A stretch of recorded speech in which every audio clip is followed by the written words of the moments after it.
Por eso me van a permitir que diga que, en fin, el negacionismo climático que profesa una parte importante, cada vez más creciente, como consecuencia de los bulos que se expanden en las redes sociales de alguna de nuestra clase política, resulta tan incomprensible como preocupante.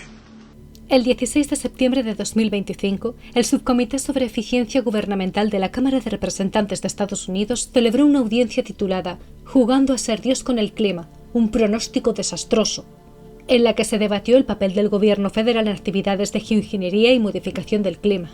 Ya es evidente para toda la ciudadanía que hablar de la emergencia climática no es una forma de escurrir el bulto o de sembrar una disputa ideológica, es un paso esencial para hacer un diagnóstico, para afrontar y para poder resolver un problema que nos afecta a todos. Da igual lo que votemos cuando sean las elecciones.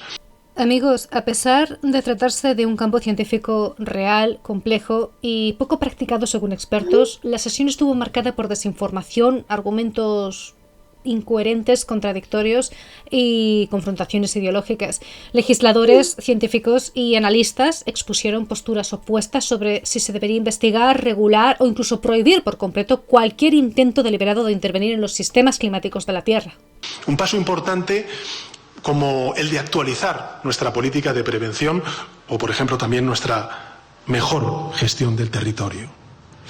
Aquí se ha dicho por parte de la vicepresidenta, yo no quiero entrar en ello. Quiero recordar en todo caso que en el año 2020 la primera decisión que tomamos en el Consejo de Ministros y Ministras, ese gobierno de coalición progresista, fue declarar la emergencia climática, y a partir de ahí hemos empezado, no solamente de legislación, sino también con recursos económicos, una política consistente en lo que representa la mitigación y la adaptación al cambio climático, además de una apuesta clara por un robustecimiento de nuestro sistema nacional de protección civil. No quiero entrar en ello, pero sí.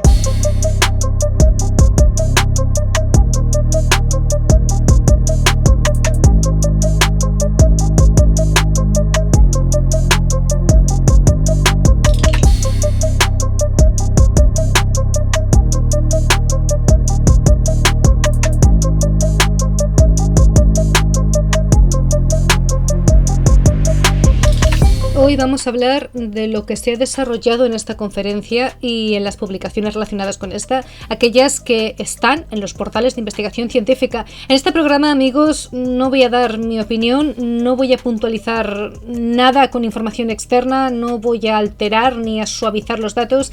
Mi objetivo es que ustedes continúen investigando por su cuenta y formen su opinión al respecto de la geoingeniería. Esto es una crónica oral. Será al final cuando añada unas conclusiones y cuestiones las cuales tampoco son personales, sino que se lanzan desde el pensamiento crítico y desde lo que todo periodista de investigación enamorado por la verdad debería verbalizar.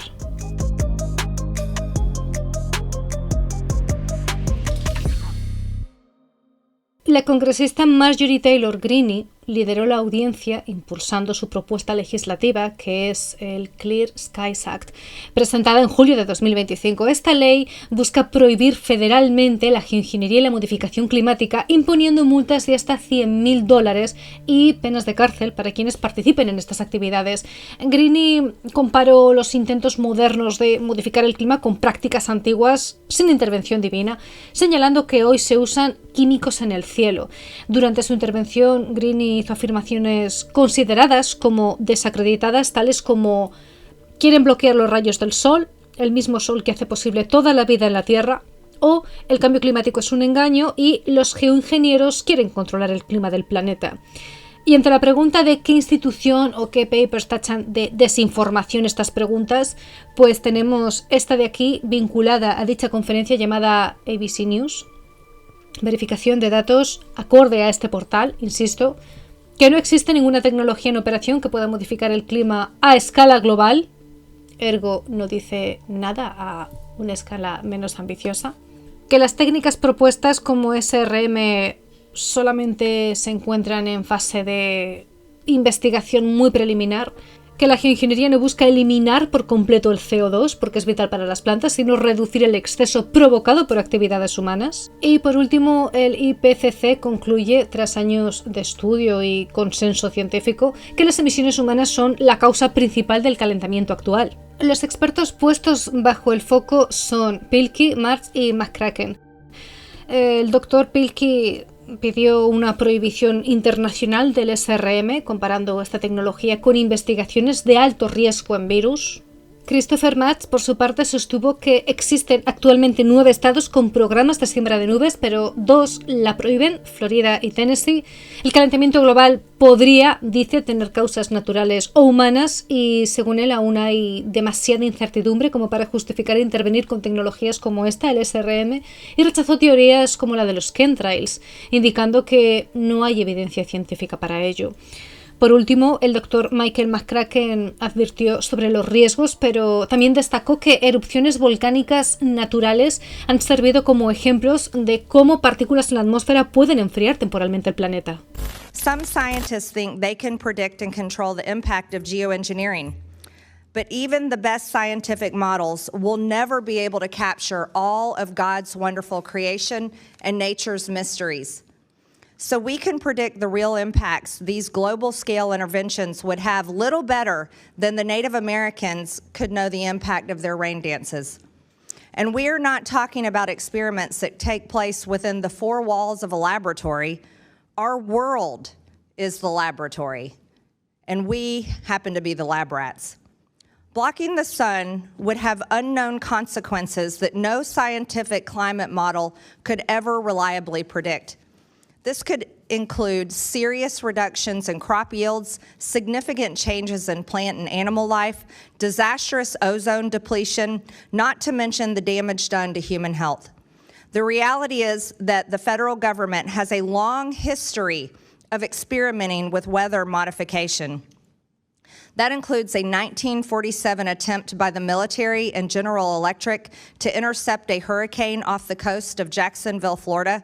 It includes an event in the 50s and 60s where the U.S. Army admitted to spraying a mysterious chemical fog over a neighborhood in St. Louis, Missouri, which residents now claim it is giving them cancer. It includes Project Storm Fury, a series of efforts in the 60s and 70s to weaken hurricanes by seeding clouds with silver iodide. And it includes Operation Popeye, an effort to create monsoons to aid our military efforts during the Vietnam War, literally weaponizing weather. While these are different events scattered throughout history, a serious campaign to commercialize geoengineering to fight global warming would be a vastly larger enterprise and profitable. Hundreds of billions of taxpayer dollars could disappear into the coffers of research universities and the academic scientists who beat the drum of global warming alarmism. Venture capitalists are already trying to get rich backing companies like Make Sunsets, which inject aerosols into the atmosphere to reflect sunlight back into space. It's worth asking, what if scientists could somehow manage to create a temperature dial that could be rotated to reliably set the global climate? Who would control the dial? After all, people in different regions prefer different weather conditions based on their local geography, economy, and way of life.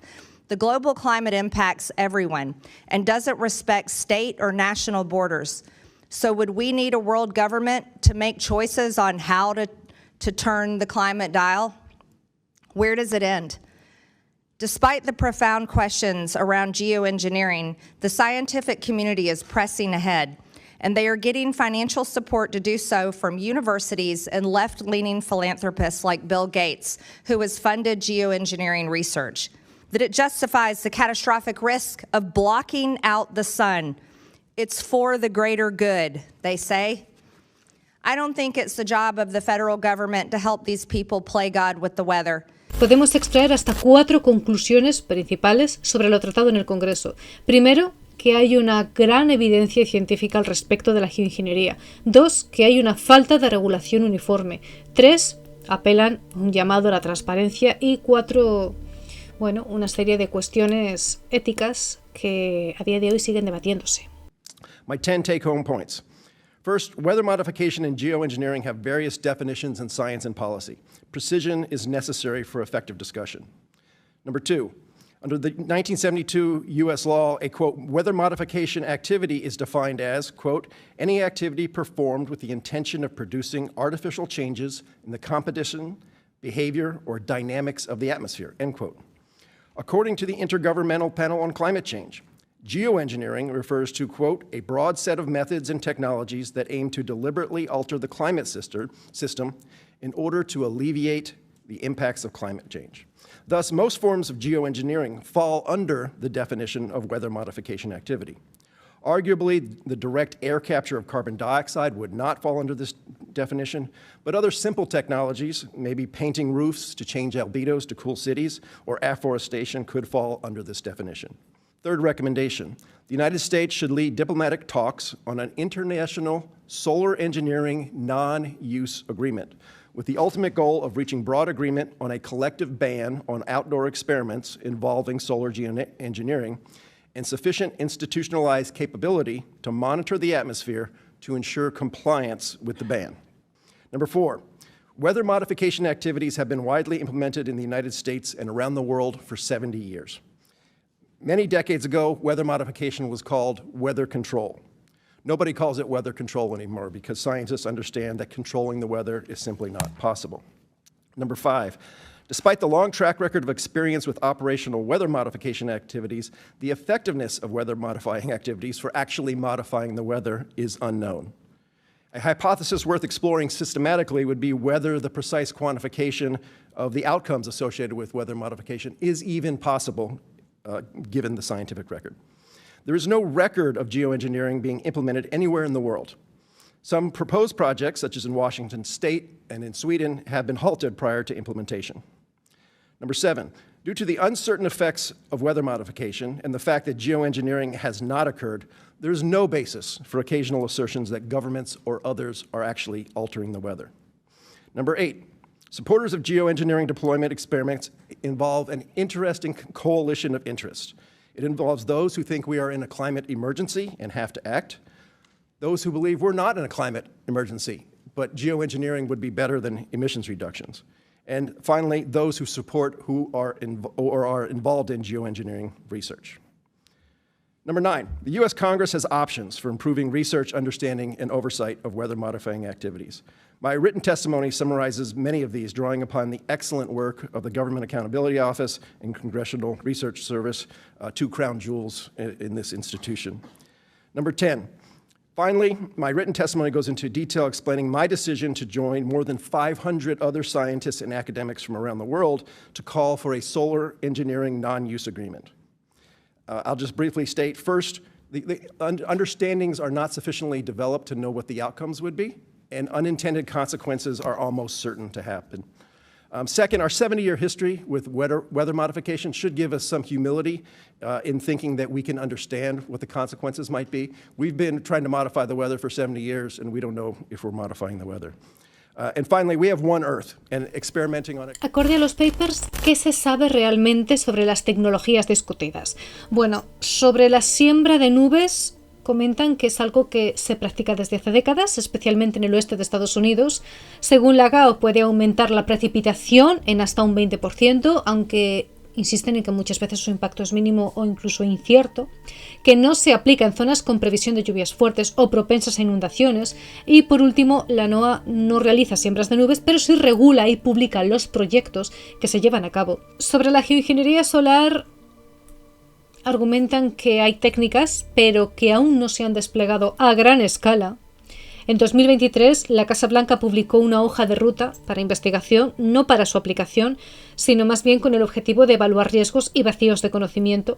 Un detalle, amigos, sobre las inundaciones en Texas, durante la audiencia se discutieron teorías virales en redes que culpan a empresas privadas de haber provocado las catastróficas inundaciones de julio mediante siembra de nubes, pero ahí Christopher Matz desmintió la relación, o al menos declaró que la empresa acusada había realizado siembras 2 días antes, a más de 150 millas del área afectada, y que por lo tanto no había forma plausible de vincularla con las inundaciones.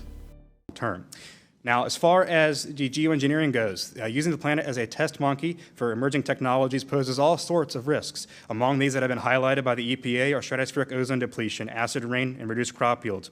There's also the question of whether such large-scale climate interventions is even necessary given the uncertainties regarding climate change. While the planet has gotten warmer over the last 100 years, there is uncertainty as to exactly how much influence humans have exerted on it. And this uncertainty arises from the fact that climate models produce too much warming with known physics, which is why modelers have to artificially calibrate their models to the instrumental temperature record. There's uncertainty in the magnitude of the natural energy flows as measured by satellites, which is 6 times larger than the estimated energy imbalance caused by CO2, which means that warming could be mostly natural and we just don't know, or it could be mostly anthropogenic.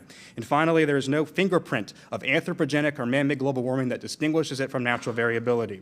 These uncertainties need to be resolved in the peer-reviewed literature before world governments try to much less consider intentionally altering the radiation balance with novel technologies that have not been tested. Thank you. This concludes my testimony. Thank you, Mr. So thank you very much for inviting me here today. After earning my PhD, most of my career was spent at the Lawrence Livermore National Lab, mostly using computer models to analyze how natural and human-induced factors might affect the climate and what the risks might be of that.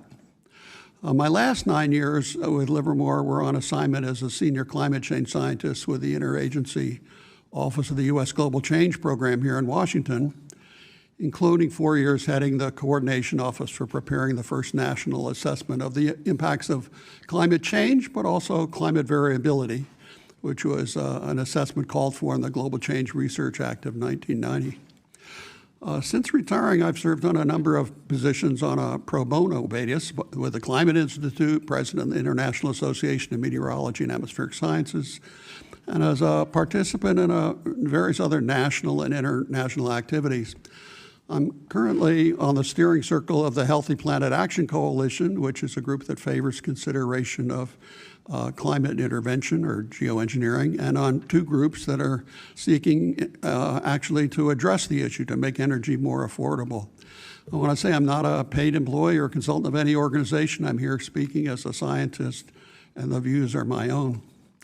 A primary lesson from the research career and from the scientific community is that climate change has changed in the past. Climate has changed in the past, and so it can be expected to be changeable in the future. And what scientific research has shown quite clearly is that these changes are not random. It isn't not just climate doing something randomly. There are causes. In the past, it has been things like volcanic eruptions or changes in the Earth's orbit around the sun, changes in atmospheric composition, changes in land cover, and research is really indicating now that global warming over the last 2 centuries is primarily being due not to natural factors, but to human-caused influences. Let me say briefly with respect to the subcommittee's interest in weather modification, research has made clear that changing a major specific event, a hurricane or a drenching rain or a drought, is just beyond human capabilities. That's not what's happening. Nature has so much energy involved, that's not going to. Crazy or a conspiracy theorist. Now we've learned that they've been doing it for decades. And not only is it a multi-billion-dollar industry, the government has invested a lot of Americans' hard-earned tax dollars into it. They've been forced to spin it, and apparently it is now the only way we are going to save humanity. Well, sulfur dioxide, if it's injected into the stratosphere, obviously it blocks out solar radiation, and so that would potentially, if it's implemented on a large enough scale over a long period of time, it could reduce crop yields because obviously plants need sunlight to grow. They need water and CO2, just basic photosynthesis. And there's also concerns that if it gets into the troposphere, it could create acid rain, and that is called acid deposition into the soil. And that makes it hard for plants to obviously to grow, and that harms plant and animal life as well. Well, I do believe we have actually discovered the purpose of the EPA. Literally, this is why the EPA exists, is to regulate, study, and understand how modifications to the environment impact human health and the environment. And in fact, that is the primary purpose of the Science Advisory Committee for the EPA. You do a regulatory process, you look at the science, you determine whether or not it's good for the environment and for human health, and then if it's not, then you come up with science-based solutions to regulate it. That's literally why the EPA exists. So I'm excited. We've discovered why the EPA exists today in this committee hearing. But arguably, the largest geoengineering experiment in human history is climate change. And Dr. McCracken, I am really grateful that you're here to help us cut through the noise on all of this. You've had a distinguished career at our premier national labs, and you've also been intimately involved in helping to bring together consensus around climate change, including to understand both the global implications in carbon emissions and also what that looks like in terms of downscaling for specific places. And so I had to print, this is a well-known graph for anybody who has studied and understands climate change, but the science is very, very, very, very clear. Since the beginning of the Industrial Revolution, you can see here that carbon emissions have gone up steadily, and global temperatures have also gone up. And the chemistry and the physics of that is that it creates energy in the atmosphere that affects the entire global distribution of weather events. So, there's a lot of misinformation that gets put out there for folks that don't really understand the science of climate change. And it's representation at the local scale is very different in different places, and it's always changing. So, Dr. McCracken, I hope that you can help us understand a little bit more. At the most basic level, we have the opportunity to educate the public here in this committee today. What is the global scientific consensus about how we address this? Well, so we have good indications that what's happening with the carbon dioxide is it's coming from human activities, primarily from fossil fuels, some from deforestation. And we know also from history and physics and a number of other ways that that's going to lead to trapping of heat and making things warmer. If you want to stop getting warmer, and we've been going up significantly at a very rapid pace compared to geological times, you basically have to stop and phase out CO2 emissions. Exactly. And, I want to just correct something that was discussed earlier, which is that the idea was put forward that somehow we want to eliminate carbon dioxide on planet Earth. That's not, let's just be honest and clear about this, that is not possible by the laws of physics. Okay, so let's just say that. But really what we're talking about is reducing the amount of atmospheric carbon that is in the atmosphere so that we get back to something more approximating pre-industrial revolution activities, because it is driving the capture of heat on planet Earth, and heat creates energy. That's just, anyone who's taken physics or chemistry, that's what climate change is. It's increasing energy on planet Earth, and that causes more extreme flooding, more extreme storms, it causes drought in some places. It changes the whole distribution of how the planet's energy functions.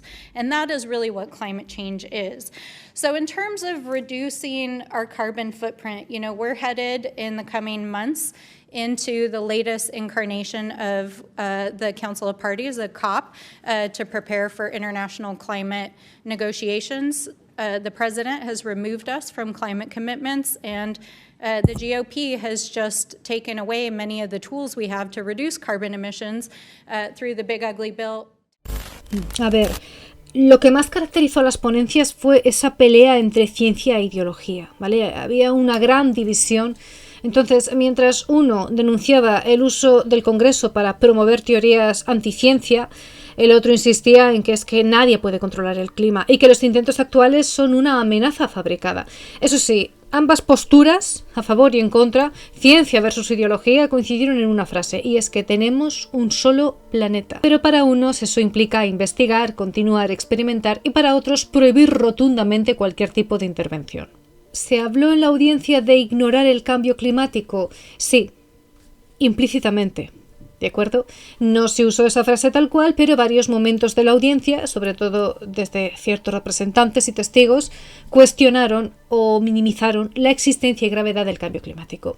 Tenemos ejemplos como Marjorie Greene, que afirmó que el cambio climático era un engaño y acusó a los defensores de la geoingeniería de querer controlar el clima con fines ocultos.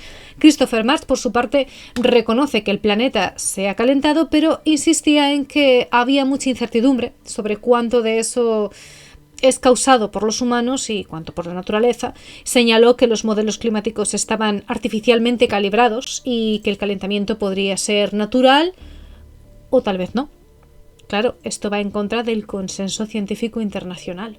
Y por último, la congresista Melanie denunció esta postura, diciendo que el Congreso estaba siendo usado para difundir esas teorías anticiencia y negar el cambio climático, poniendo en riesgo a las comunidades. A ver, amigos, durante la audiencia y en los informes discutidos sí que quedó claro que existen tecnologías que pueden intervenir en procesos atmosféricos. En esta ponencia, en general, se hablan de 3 tipos de geoingeniería: captura de carbono, con técnicas para eliminarlo de la atmósfera; modificación de la radiación solar, con propuestas para reflejar parte de la luz solar antes de que llegue a la superficie terrestre, como por ejemplo mediante partículas reflectantes en la estratosfera; y la modificación climática regional, como la siembra de nubes, que busca inducir lluvias mediante la liberación de compuestos como yoduro de plata o sal. I think most people, back home tuning into this would first of all be shocked to find out that maybe some of the suspicions, like weather modification is one of those things that's like not really been talked about, and people are like, is it happening, is it not, I don't know, I see things online, and then come to find out like, okay, this has really been happening for decades. This is not conspiracy theory, this is like fact, there's businesses involved in doing this, and that brings up all these questions about how is this happening, how is that permitted, is any business just able to go out and hey, I want to modify the weather in my area because I want rain. Well, what about these people who don't want rain, and where are those lines, and how does that work? And then there comes the liability side of this.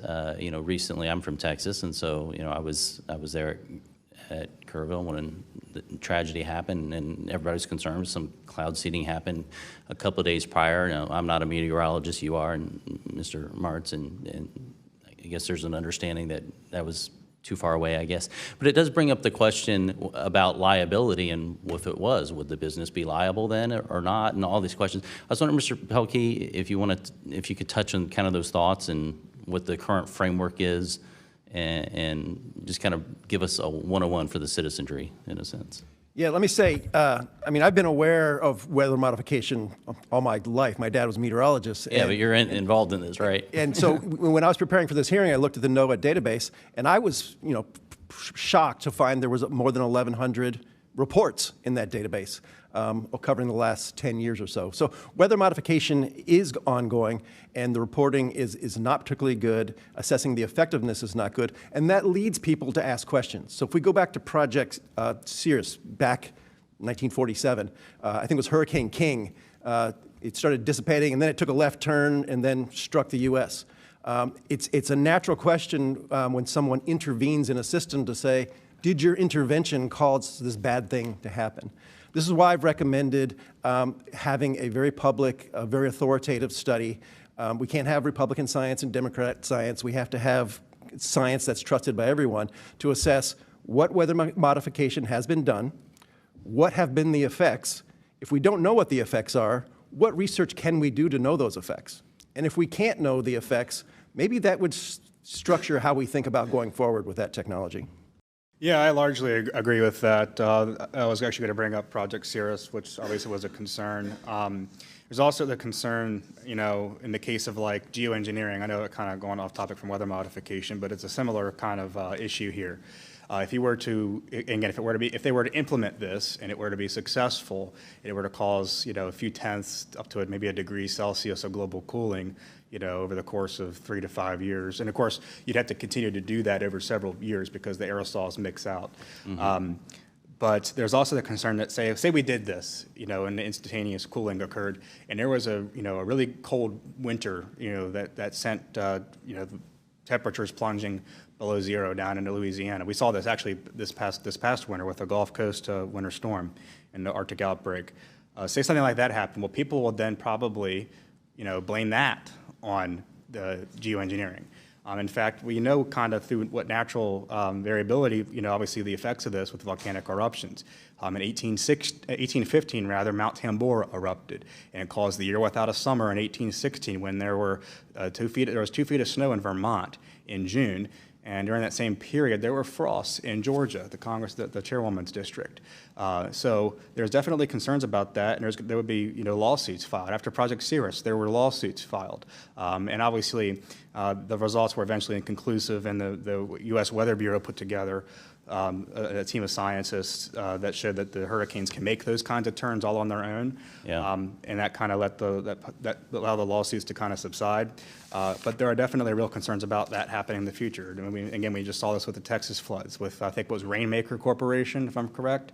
And obviously, when they seeded, that was the days before, and it was, I think, 150 miles southeast of Houston. So it had no effect, but the people still ask the questions, and it also raises the concern of lawsuits being brought against these companies. Well, and then I had the question, and Dr. McCracken, you talked about this too. You said there's no scientific evidence that it works or that it doesn't.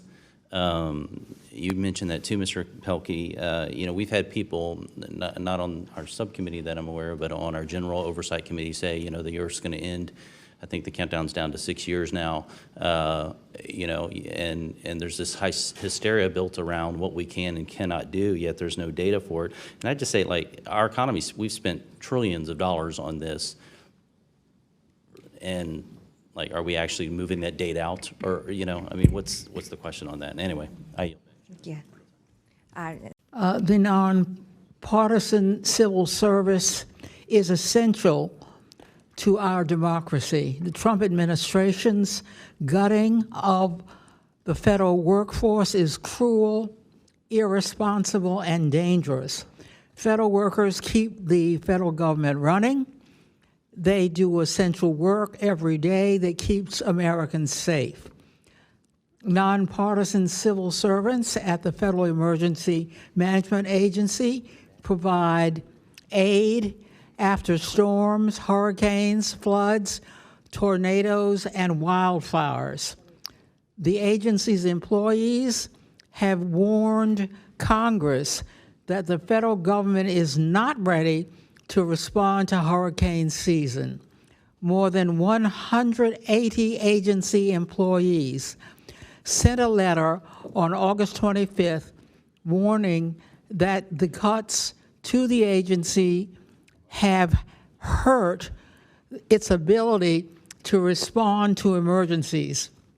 Instead of taking preparedness seriously, the Trump administration retaliated against the employees and put the public signers on leave. Dr. McCracken, what are the most important things we should be doing to ensure federal agencies are prepared to respond to climate change, eliminating extreme weather? Well, the research they have been providing is information on what impacts will occur in particular places. So we talk about global climate change, and people think about the science from the global scale, but impacts and what happens to people really depends on where you are. And so when we had the first National Climate Assessment, we did 20 regional workshops asking about what was happening in each region, what were their concerns. And it was fascinating that water resources was common among all of those kinds of areas and everything, but in a very different way. I mean, you wouldn't think water would be a problem in Alaska. You might expect it to be a problem in the Rio Grande Valley. But it was a problem everywhere with different kinds of changes. And what we really wanted to do was try and provide each region access to the information so it could keep its economy strong, so it could keep doing things that make a difference. I mean, in Washington, one of the very interesting things that has been done, it's known as one of the cities with the most trees. That's sort of a weather modification effort to provide shade and to provide moisture evaporation. One of the first weather modification assessments done in the US was done by Thomas Jefferson. he basically noticed that clearing the coastal plain in the Atlantic of forests to have farms affected the sea breeze. And so there are effects going on. You want to think about what's going on in your region. You need to have information that's specific to your region. And that's a translation issue of getting from the global models down to what's happening locally. What is the statistics of the weather that is going to change?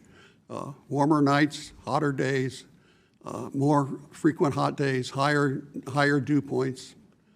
Those are the kinds of things that people really need to know about to help build their resilience and protect themselves. Chair Lady, briefly, Mr. Martz, can you explain what cloud seeding is?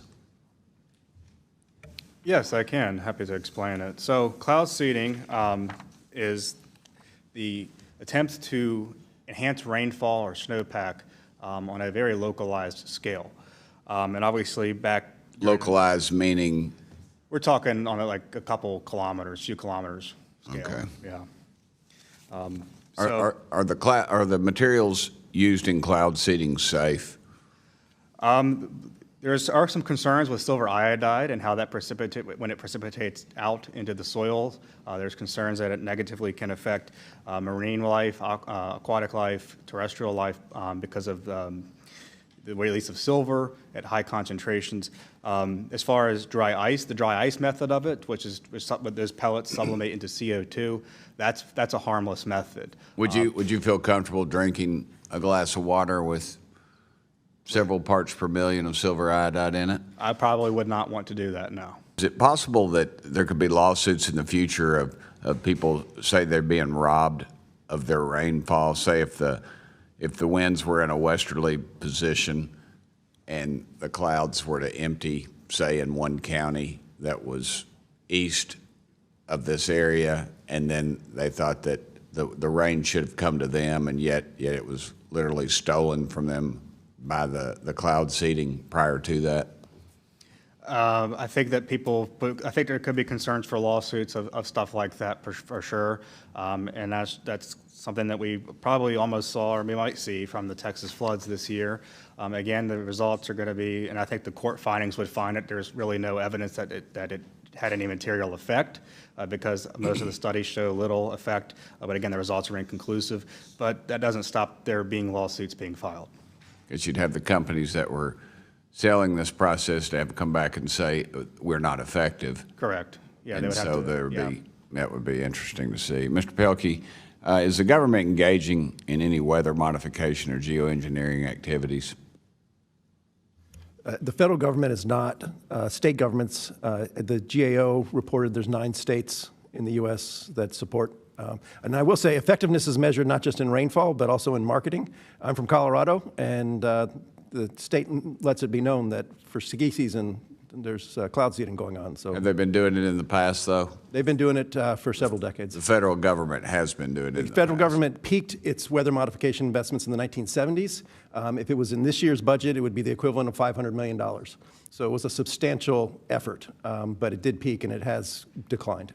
Okay, what was the end result of that? Uncertainty, as you've heard, that there's not a lot of good science out there to say cloud seeding has this effect in this region, and I question whether it would even be possible, because when you do an experiment, you have a control, and then you have the experiment, and you compare the two. We have one Earth, and so you can use models and so on, but it is very difficult, I think, for weather modification to reach that bar of certainty that would be required to understand cause and effect. Okay, yeah, we keep investing in it. Could the weather modification activities of other countries have a harmful effect on Americans? So this is one where I think it necessarily has to be international. It's we've heard in the 1960s, the U.S. government sought to employ weather modification techniques as a weapon of war. And it would be important for the community to get together, and whether it's like nuclear non-proliferation, to disclose and set the ground rules for that type of research, just like you might do for gain-of-function research on viruses. Thank you, Madam Chair. Dr. Pilkey, just to begin with the basics, can you help us understand the difference between localized efforts that might have and geoforming efforts? From a policy perspective, weather modification, as you heard from Mr. Martz, seeks to affect rainfall over, say, a drainage, a ski area, a small area. Geoengineering, as it's defined by the IPCC, seeks to counter the effects of global climate change, so at the much larger scale. And usually the effects of climate change, for better or worse, are measured in global average surface temperature. So affecting that metric is the focus of geoengineering. Would you say that in general we kind of have a little bit of an arrogance about our impact on this planet? Very much so. And I also find that it's a lot with climate change as well. La siembra de nubes es una forma concreta, real y usada de modificación climática a pequeña escala. Se dispersan sustancias como yoduro de plata o sal en las nubes para estimular la formación de gotas de agua y provocar lluvia o nieve. Florida y Tennessee han prohibido esta práctica, que por cierto también se ha usado en China, Emiratos Árabes y Australia. Según el gobierno de Estados Unidos, puede aumentar la precipitación en un rango del 10 al 20%, pero no siempre funciona. Argumentan que es difícil aislar su efecto por la enorme variabilidad natural del clima y que no se usa cuando se espera lluvia intensa o en zonas propensas a inundaciones. La SRM sí se ha estudiado. Se han hecho experimentos naturales y se planean pruebas controladas. ¿En qué consiste? En inyectar partículas reflectantes, como el dióxido de azufre o aerosoles, en la atmósfera para reflejar una parte de la luz solar y enfriar el planeta. ¿Se ha probado? No a gran escala, pero sí hay modelos, estudios teóricos y propuestas en activo. ¿Se están haciendo experimentos? Sí. Y esto ha generado pánico debido a la falta de supervisión y regulación. Aquí Pilkey y Martz y otros tantos pidieron prohibiciones internacionales de esta práctica por los riesgos potenciales, pero incluso los críticos reconocieron que la geoingeniería solar es técnicamente viable, en teoría, aunque remarcaron que no había pruebas concluyentes en la práctica. McCracken, por su parte, defendió la necesidad de hacer investigación seria y transparente en lugar de prohibir todo lo referente a la geoingeniería de entrada. Regular people, the American people, and people all over the world, do they have the God-given right to clean air, clean water, clean crops? Or should governments and for-profit businesses and then scientists be allowed to override ordinary people, citizens of the United States, and spray all types of chemicals into the air, whether it's from the ground or in the sky? Who has a God-given right over that? Dr. Pilkey. Yeah, that's in my testimony. That's why I called for enhanced oversight and regulation. I have this old-fashioned view. I'm a political scientist by training, that the government is the people. And if we start talking about the government being separate from the people, then something's messed up out there. And so I would much rather see people, normal people, feel like the government belongs to them and that they are one and the same. The government or clean air, clean skies, and clean land? Well, the way we regulate and get clean air is we come together and work and call it government, call it whatever you want to call it. But there's no way to have clean air to regulate geoengineering unless people can come together and make decisions that this is in our common interest. Right. So. Mr. Martz. I agree with that sentiment as well. I think that there obviously needs to be stricter oversight and regulation on some of these technologies and probably some more research into them. But I think that there should be, I largely agree with Dr. Pilkey, a non-use agreement, especially on the solar geoengineering aspects of it. And as a final point, yes, people should have a right to, to clean air, clean water, and all of that. Got it. Kind of the foundational principle of chaos theory, that small changes in initial conditions in a complex system can have second, third, fourth order consequences that are seemingly unpredictable. I think that you would employ a group of scientists and do some sort of bipartisan effort to look and see what we know about it, and to do a comprehensive, thorough report that would be people from different perspectives that come together and discuss and mesh out the details, and then conduct experiments on it. Because in science, you can't just use even modeling. You also have to test things and do it through a laboratory experiment to have observations, because all science is numbers. Got it. And Dr. Pilkey, back to you. It's been reported that China has spent $2 billion in the past decade on weather modification activities. How could an adversary use weather modification for nefarious purposes? Yeah, this is a great question, and also gets to your last question as to why we want to understand effectiveness.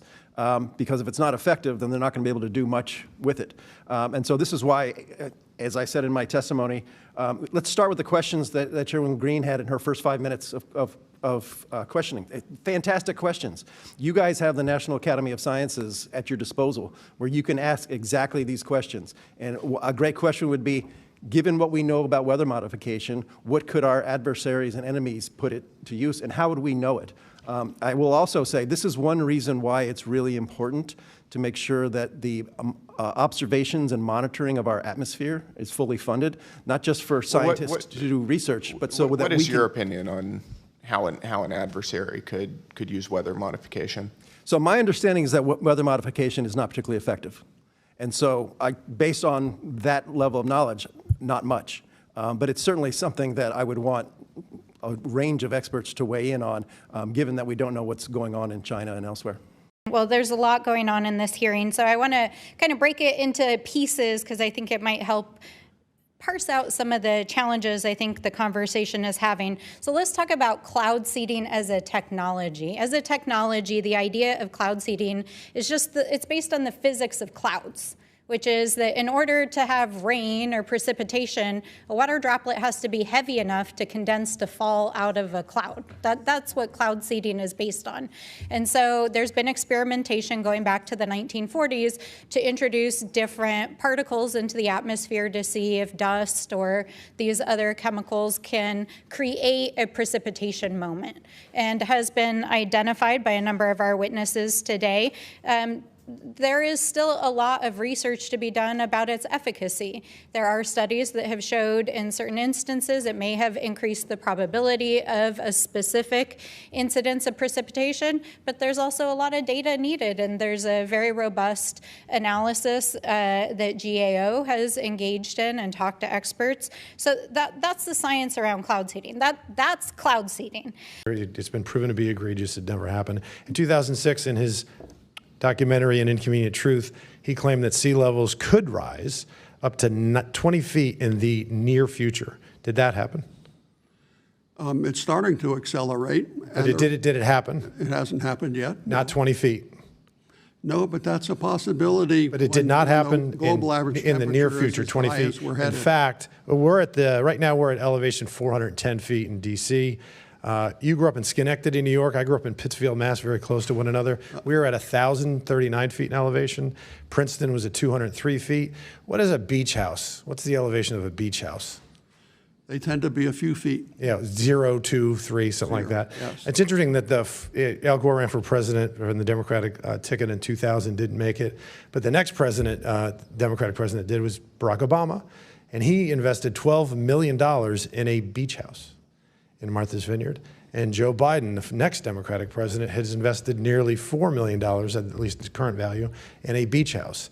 Sea level, pretty much 2 feet, not to 20 feet. And in fact, what really happened was sea levels rose, according to the National Oceanic Atmospheric Administration, and from 1993 to 2021, 3.8 inches, not 20 feet. By that rate, it will take 1,136 years to reach 20 feet. I don't think we would define that as in the near future. Another committee member, a former committee member of the Oversight Committee in 2021 made some interesting claims. She claimed that crop yields are already projected to fail, and by 2028, famine will hit the world's most vulnerable populations. Do you agree with that statement, sir? I'm sorry, I missed exactly what you... Oh, sure, no, that's okay. And a former member of this committee, who's rather prominent in the political realm, said that by 2028, which is only 18 months from, well, less than that now, that crop yields are projected to fail and famine would hit the world's most vulnerable populations. It is amazing how fast one can get into situations of drought and failures in particular regions. But has that happened? It has not. Okay. No. So the Republicans have been so busy protecting pedophiles and rapists that they forgot what this subcommittee is supposed to be about. We're supposed to be talking about improving government efficiency. We're supposed to be talking about protecting taxpayer dollars from corruption. But congressional Republicans have led the most corrupt administration in American history run wild. Republicans have turned the United States government into the world's largest Ponzi scheme. And it isn't surprising that corruption is rampant in this administration because, well, we know who the president is. It's actually been 84 days since our last hearing. The chairwoman could have called a hearing about how this is the weakest hiring market since 2017, and we all know who the president was in 2017. We could have had a hearing on how Donald Trump's illegal tariffs are increasing the cost of living for their constituents. We could have had a hearing on why the Bureau of Prisons is accommodating human traffickers like Ghislaine Maxwell.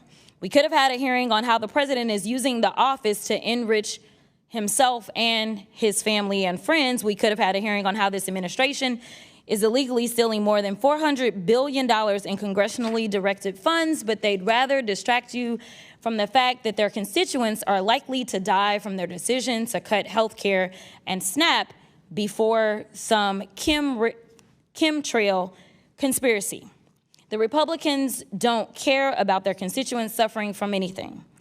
They've been railing against the American people for the last 9 months, and they've been doubling down. Taking your health care wasn't enough. They've attacked Americans' housing. They've attacked Americans' food and child care assistance, and they've attacked Americans' environmental protections. They're letting the oil companies and big data companies write their energy and environmental policies.